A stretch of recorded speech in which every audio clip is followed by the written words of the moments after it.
Right. So before we start, I'd like to make a disclaimer that I am not a data engineer. And I identify as a full-stack data scientist, though the full-stack bit was redundant back in the day when it was obvious that data scientists could do engineering. But yeah, despite my best efforts to escape engineering work, I've done it in every data science role I've held, regardless of organization size. And that's because data engineering is necessary and useful. And go beyond that to say that it seems that data engineering is both more valuable and more valued than data science, regardless of any claims about sexiness.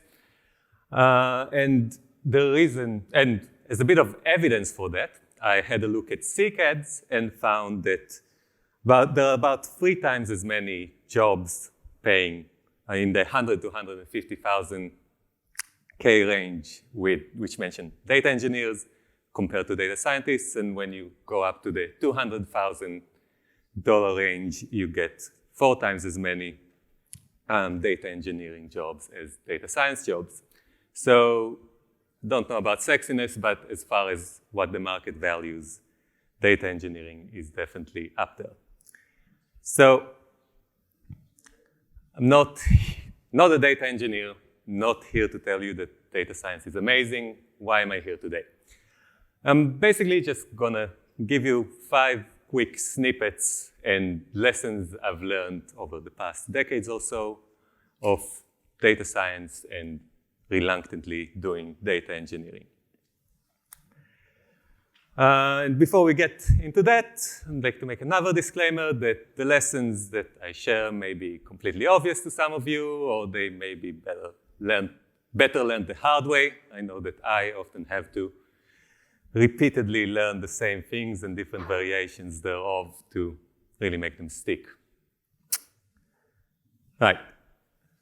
Snippet number 1. The year is 2012, and I got my first data science job. So how did I end up as a data scientist? As you might be able to tell from my accent, I'm not originally from Australia. I was born and raised in Israel, where I went to uni and did a computer science degree and had some software engineering roles with big tech companies.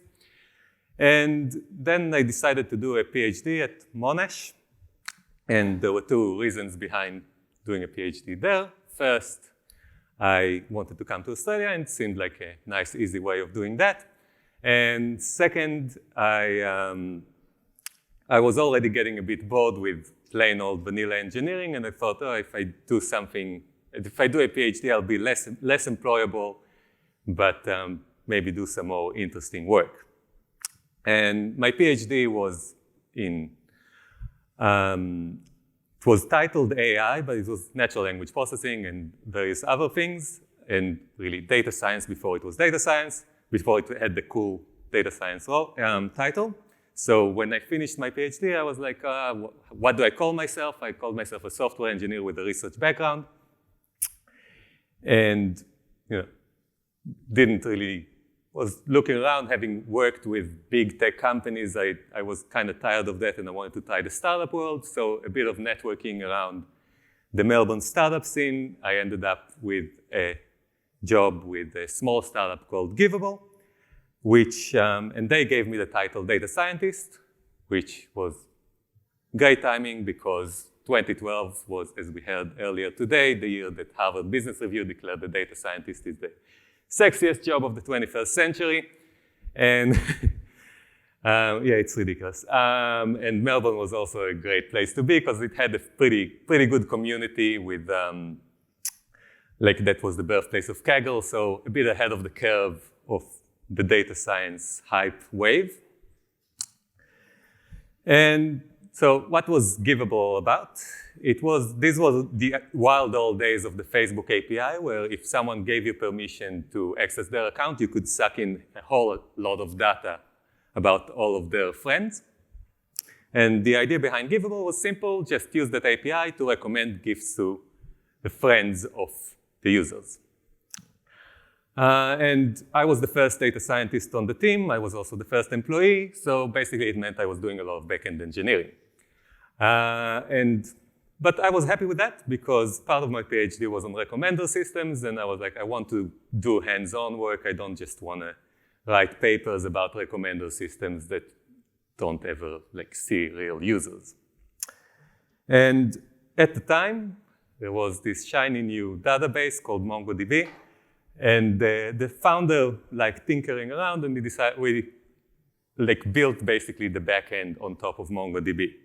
And that it was 2 or 3 years old back then. So we hit a lot of snags with database level locks and just various plain bugs. But we also did some silly things ahead of the big launch that turned out to be a fizzle, implemented sharding and stuff, and we're all ready for all the users that never came. And the lesson here is that shiny tech ain't always shiny, despite what all the vendors will be telling us. And no offense to any of the vendors, they're all great, except for the vendors that are here. And I'm going to couple each one of these lessons with a quote that I'll just read out. So we should forget about small efficiencies, say about 97% of the time. Premature optimization is the root of all evil. Yet we should not pass up our opportunities in that critical 3%. And in our case, we could and should have really used Postgres rather than MongoDB, and things would have been fine. But then, later on, what happened with Givable, we actually got to that critical 3%, which brings me to the next snippet. The year is 2013, and I had my first head of data science job. So Givable, basically, a lot of other companies had the brilliant idea of using the Facebook API to recommend gifts. And we got a bit spooked, so we pivoted, as startups do, to serve recommendations as a widget within e-commerce websites.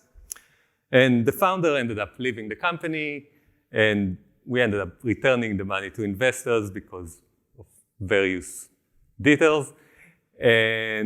But I was left with the rights to the code, and I also moved to Sydney and ended up joining a somewhat bigger startup called Next Commerce that had a few different e-commerce properties. And the idea was take this widget and take this recommender system as a service and sell it as a widget for various e-commerce sites. And it was rebranded Hint.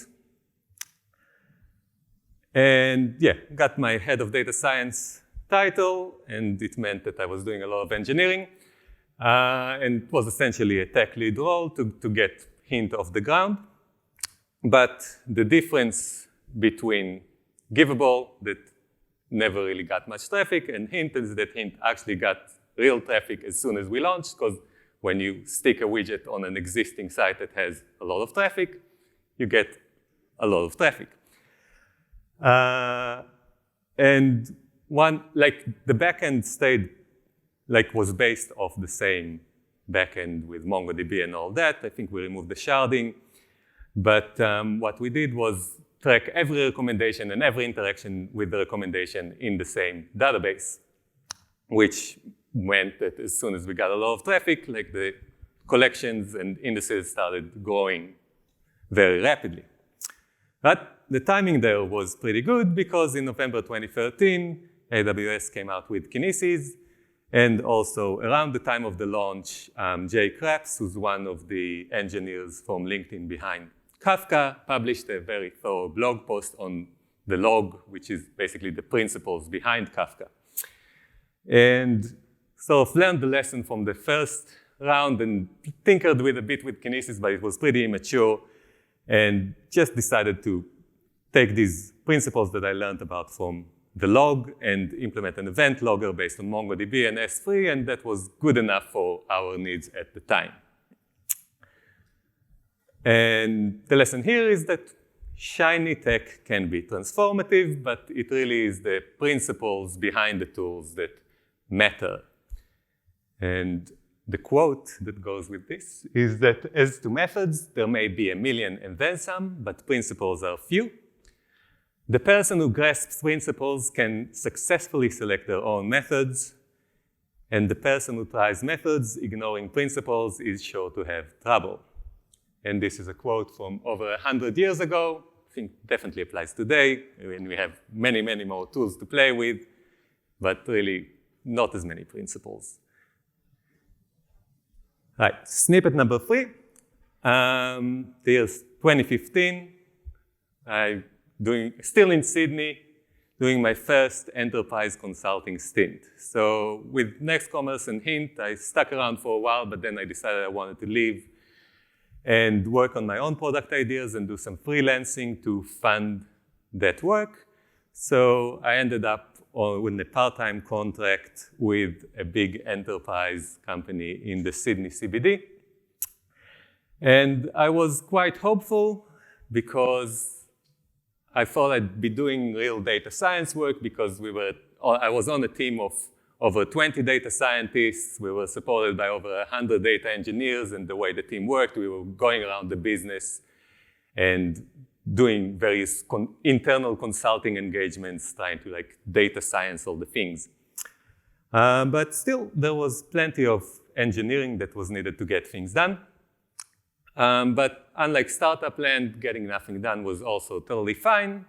For example, the first month I spent hanging out, drinking coffee, which, because I had no access to the data, took a while to provision that. In subsequent months, I was on a project where there were really more managers than workers, so not much got done.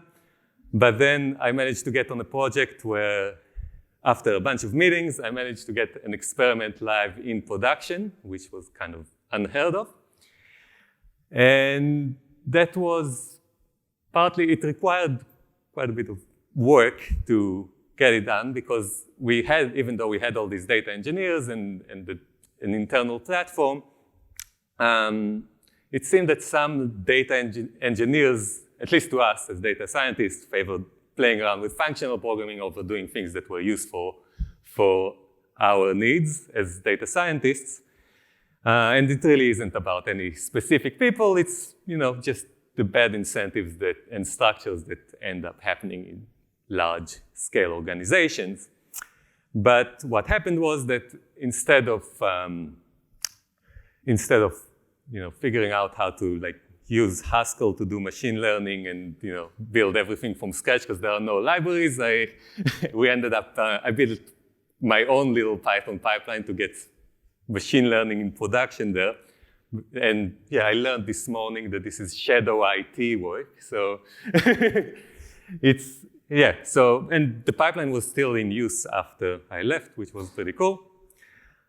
And the lesson here is to really solve problems and try not to be the problems, or in the words of Google, focus on the users and on the user, and all else will follow. And in this case, it really wasn't just about the data engineers not necessarily solving all the problems of the data scientists. It was also the data scientists running around and trying to find, being like the hammer to solve all the problems, whether data science is needed or whether you just need a dashboard. Right, snippet number 4, 2017. I got my first remote data science job, moved up to Ballina, which is, there are people around here don't know, it's 2.5 hours south of here. And so, basically what happened with that enterprise consulting, I finished that, ended up working with another startup where I was head of data science and I was doing a lot of engineering as usual, but then I heard that there's this thing called remote work, and was quite novel at the time, and there weren't many companies doing remote work, and there were only a handful who were hiring data scientists for remote work. So I managed to get into one of them, a company called Automatic, which is behind WordPress.com and Tumblr and WooCommerce and a bunch of other products. And really, apart from being remote, it was pretty normal as far as data problems go. So I was a data scientist, but it was like they had this all choose-your-own-adventure approach to job titles, and it was really sort of expected, even though it was like 2,000 people at the company, that people would be autonomous and figure things out regardless of job titles. So I ended up playing, I didn't change my title that much, but ended up playing with a bunch of what you would call different roles. For example, I started off, got a warm-up task around like what is engagement, which turned out to be a half a year of analytics engineering and fixing pipelines and building stuff to answer these questions. Ended up doing machine learning engineering to get a bunch of machine learning pipelines in production to answer customer support issues, and also for targeting customers.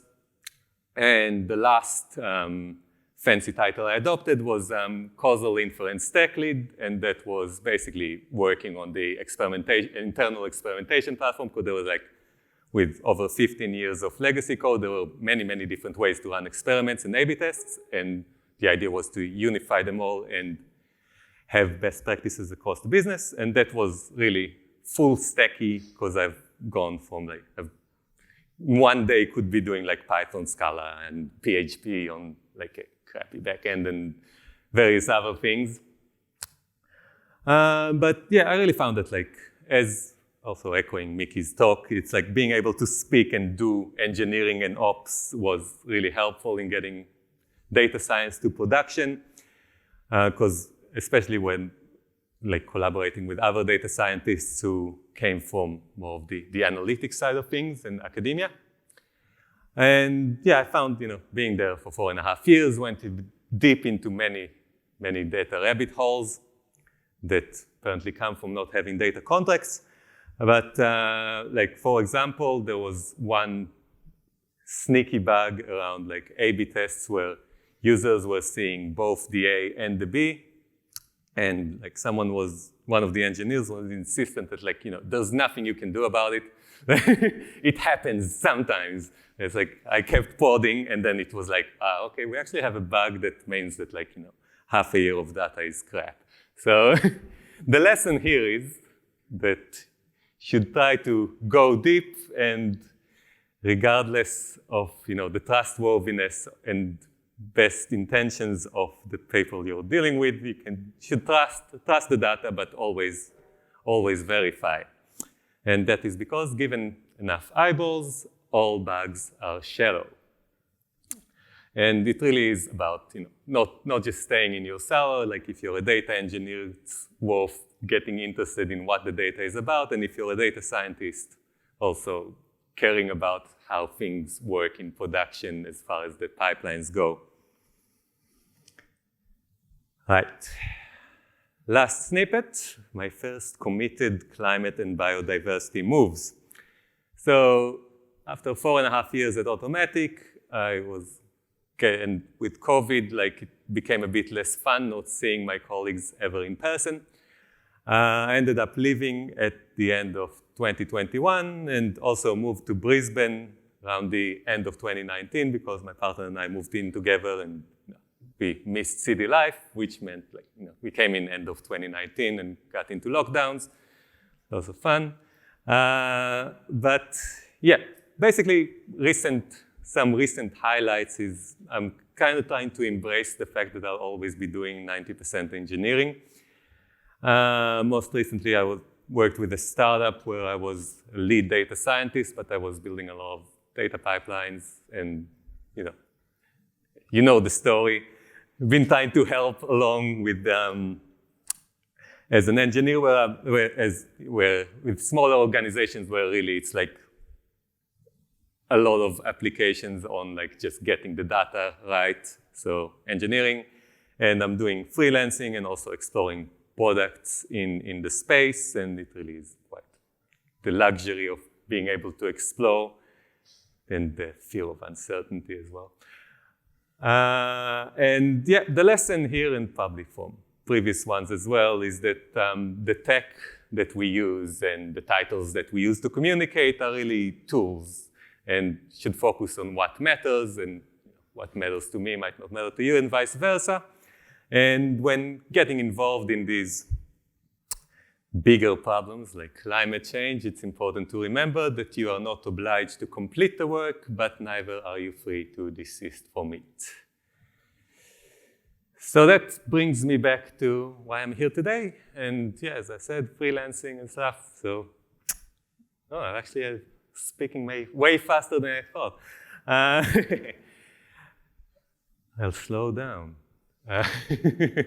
Hello. Yeah, just learn about the local data engineering, data science community, and chat to you all, and happy to chat later. And yeah, the key takeaway, I think, if you put all these lessons together and find the common theme, is that really all these data problems that we encounter, they have human roots, but they also have human solutions. And I'll just recap all these lessons with this framing, that humans get excited by shiny tech, but also produce transformative tech. Humans optimize prematurely, but also when it makes sense. Humans can act as unreasonable blockers, but humans are also the users that we serve. And humans generate messy data, but also clean it up.